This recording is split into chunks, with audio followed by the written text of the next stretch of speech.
Sono 22 i cittadini nigeriani raggiunti da un provvedimento restrittivo nell'indagine della Direzione Antimafia di Venezia portata a termine dai Carabinieri di Vicenza. Oltre al sequestro di 430 grammi di cocaina e 1,6 kg di eroina, più denaro contante, circa 50.000 euro. La vasta operazione antidroga è stata condotta da circa 320 militari col supporto di colleghi da altre province. Tra Veneto, Lombardia, Toscana, Umbria e Emilia-Romagna hanno sgominato la principale organizzazione criminale a Vicenza, composta da uomini e donne tra i 20 e i 40 anni, specializzata nel rifornimento della piazza di eroina e cocaina e che operavano soprattutto nella zona di Campomarzo.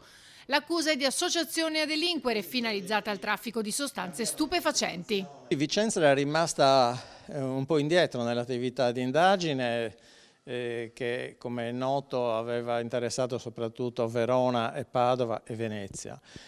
Questa è la prima attività che viene fatta dalla distrettuale a Vicenza, è un'attività di grande rilievo. Nel corso del blitz sono stati arrestati altri 7 stranieri trovati con 700 grammi di eroina e cocaina. Il boss è stato arrestato in un'operazione analoga ed è attualmente in carcere a Zurigo. L'indagine è iniziata nel 2020 con l'arresto di un nigeriano. Nasce dall'acquisizione di 2-3 ovuli di sostanza, contenenti di sostanza stupefacente, in particolare cocaina, da parte dei Carabinieri di Vicenza, che hanno notato che all'esterno di questi ovuli vi era una sigla.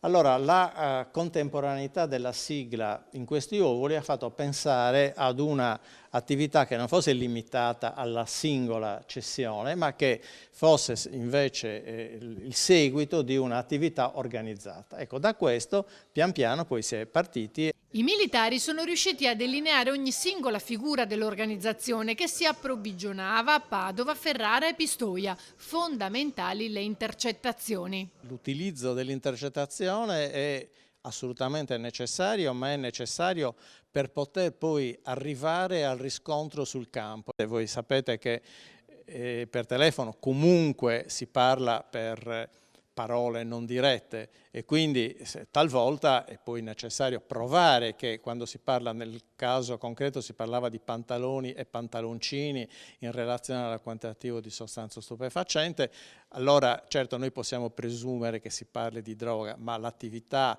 accertativa in concreto deve essere fatta ed è stata fatta.